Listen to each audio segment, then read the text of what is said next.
Welcome to Zoom In, Zoom Out, your global look at news from Taiwan. I'm Rik Glauert. A new miniseries dramatising a Chinese invasion of Taiwan is hitting screens this year. Called 0 Day Attack, the drama's trailer shows a Chinese military blockade of Taiwan causing panic, with troops bracing for an attack, families fleeing the country and banks shutting down. It's a rare case of popular culture tackling one of the biggest issues facing Taiwan head-on, and it's prompted a huge amount of conversation here in Taiwan. To discuss 0 Day Attack, the prospect of a Chinese attack on Taiwan and the country's preparedness for war, I'm joined by Wen Liu. Wen Liu is an associate research professor here at Academia Sinica in Taiwan, and she's also a member of Taiwan's Whole Society Defense Resilience Committee, which is a government effort to get the country prepared for war and other disasters. Wen Liu, thank you so much for joining us today. Thanks for having me, Rik. So I wanted to start by zooming in on this new miniseries. For those in our audience that might not be aware of the threats Taiwan faces, could you just tell us a little bit about the scenario that 0 Day Attack is imagining?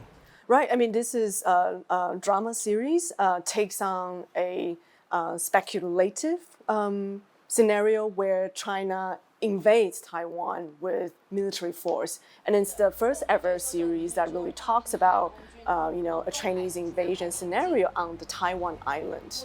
And many events happened, right? There's cybersecurity issue, their civilian lives have been changed, also the issues with fifth columns in the games. And as you mentioned, this is one of the first times that this issue has really been tackled head-on in popular culture. What sort of conversations is it sparking here in Taiwan? Taiwanese drama series, right, tend to focus on love, right, family, these type of issues. And when we have series on war, that's usually about historical war, right? Even in fictions, right, in different types of cultural product, I think this is the first time really that there is cultural producer that talks about the actual scenario with Chinese invasion.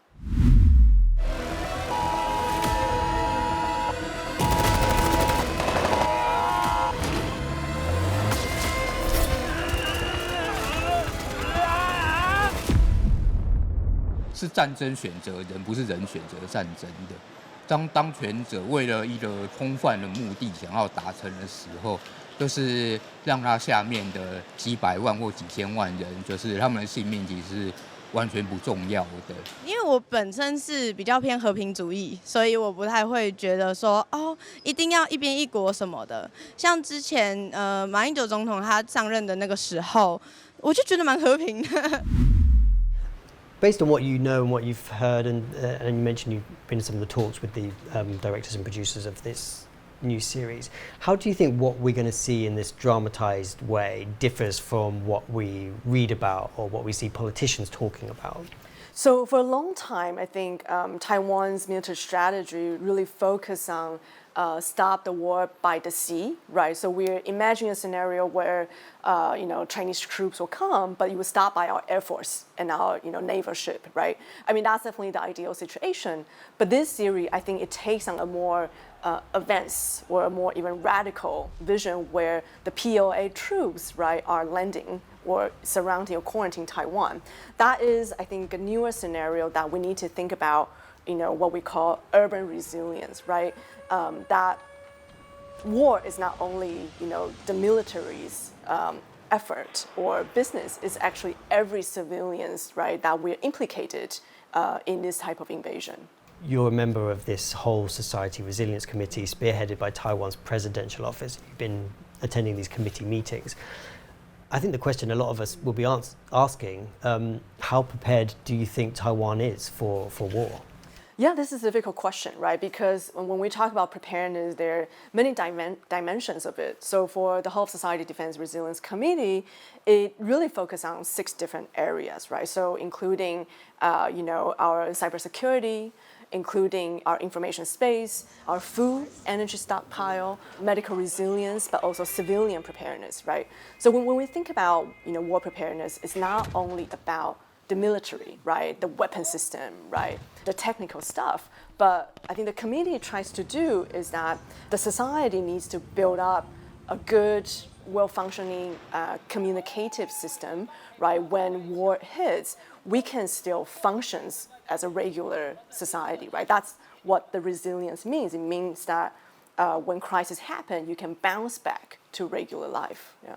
What does Taiwan functioning under a war scenario, under an invasion scenario look like? How will the country continue to run? So I think for a lot of the civilians who have been watching movies about war, right, who have read some fictions about war, we tend to think about war like a World War II scenario, right, where there's a lot of bombing, there's like huge troops and tanks. But in terms of modern warfare, particularly in terms of Taiwan, we're unlikely to have those type of scenario. The most likely scenario, definitely if there's shouting, it's not going to bomb all civilian building. It's going to target our military bases, our critical infrastructure, right? So protecting our critical infrastructure, meaning the airports, the power plants, right, water system, those become critical for resilience functioning, right? So in the committee, we've been talking about, right, how do we secure these type of civilian infrastructure that's not military, but critical, right, with the type of system we have. I mean, that's one. And if we're thinking about a kind of quarantine or blockade scenario, then we're really thinking about the resources that Taiwan have. So how can we compile enough food, water, energy resources? If we need to buy time for our international allies to come, that also becomes critical. This series and also the new committee, it's basically in some ways forcing everyday Taiwanese people, the 24 million people that live here, to face up to the fact that the risk of war is increasing. Mm-hmm. The ideas of war and peace are becoming kind of more important or more salient here in Taiwan. How do you think that is affecting society? I know you've done. I think for a lot of international friends, right, they tend to think about, well, if China wants to invade Taiwan, I mean, why won't Taiwan all agree on, right, sort of boosting up our war preparedness? I think that's exactly a really critical issue in Taiwan, where war preparedness has become such a polarized issue, right, by the two major parties, the KMT and DPP, where on one side, people think that if we stop all military escalation, we stop preparing, and we become friendlier to China, then China would stop attacking Taiwan, right? That's one idea about war avoidance. But more recently, we've been educating the public, right? Whether China will invade Taiwan sometimes does not really situate on what Taiwanese or Taiwanese government has done. It's really an imperialist ambition, right? That's been there, writing in their doctrines of the CCP for a long time, right? And also kind of depends on China's own internal crises that they may want to exert forces outside to have a kind of legitimacy of their own government. So if geopolitical risk is an objective fact, then how can Taiwan deal with that, right? So to be more prepared, that means increasing our resilience capacity, increasing our military capacity becomes, I think, another type of solution, right? So the idea of maintaining peace actually means you need to exerting force, right? That's the idea for preparedness. Aside from the actual discussions about war preparedness and facing up to these grey zone warfare attacks, grey zone warfare conflict, how is the existential threat of China attacking Taiwan impacting society here? How is it changing conversations? How is it changing the way society works? Yeah, that's a great question. I mean, I do think it does change a lot about our democratic system, right? If we look at all the major elections in Taiwan, you cannot avoid the questions of relationship with China. I mean, that's why in Taiwan, when we see the two-party, it's unlike European Party, which is the left and right differentiation, we have a differentiation on the issue of China. That's usually the main issue that we're voting on. So why is it become essential? So thinking about it, how do we think about Taiwan as a nation is actually being put on the vote? That's the crisis or the kind of contested nation-state system that we have, right? So we tend to say that every election, there's a feeling of 亡国感, right? Like the dooms of the nation, meaning that I think Taiwanese people are taking a very careful and cautious step in every vote that we put out. So I think that is one. And second of all, we can look at how the civil society has changed. I mean, for a long time, I think Taiwanese civil society has this distrust relationship with the military, meaning that a lot of people don't want to think, feel, or understand the military. But I think in the past 5 years or so, that relation has changed, right?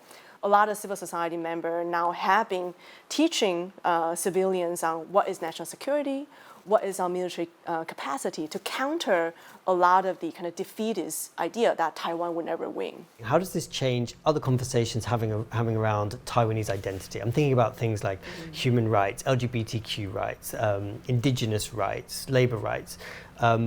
How is the threat from China informing discussions about what it means to be Taiwanese, or how Taiwanese society operates, what its values are, what its identity is?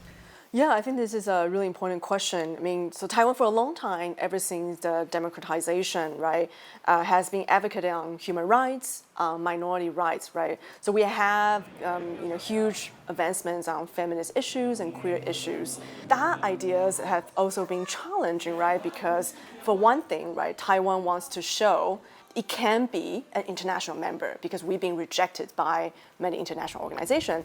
But by showing that we do appreciate and we do respect values of human rights and democracy, that we should have a ticket, right, to join all these international organizations. I think that is a key part of Taiwanese identity in our generation.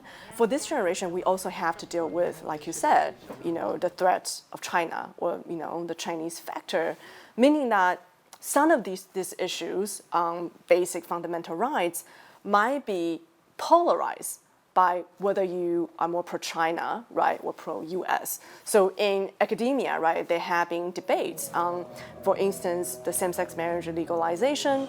I mean, it is a fundamental human rights move, but some scholars would see that as a kind of pro-US move, an anti-China move. I think talking about Taiwan's trust of the military and maybe other institutions in the government, combined with Taiwan's nature to have a very strong civil society and to be kind of liberal and questioning of authority. You're kind of stuck in the middle somewhat right now because you've been doing a lot of research and involved in kind of feminism and queer theory and this sort of thing, but you're now part of a presidential office-led approach to communicating with the general public.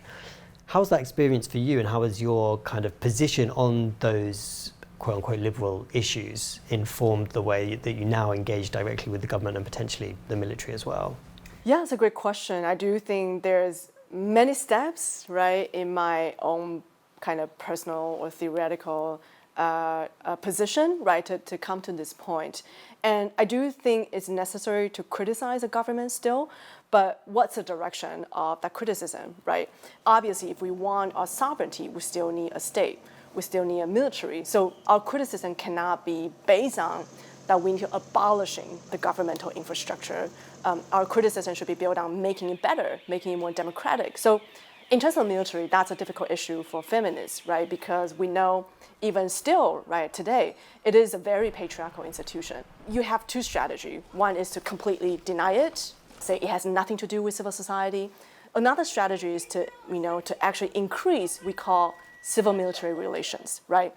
Because as we know, the closer the civil-military relation is, the military can actually be more democratized, right?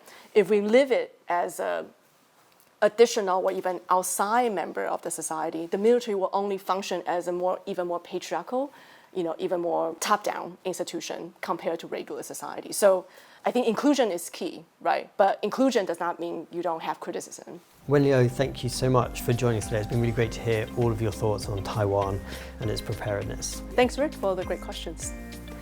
This has been Zoom In, Zoom Out, your global look at news from Taiwan. For more stories from Taiwan Plus, you can go to our website or follow us on social media. I'm Rik Glauert. Take care, and we will see you next time.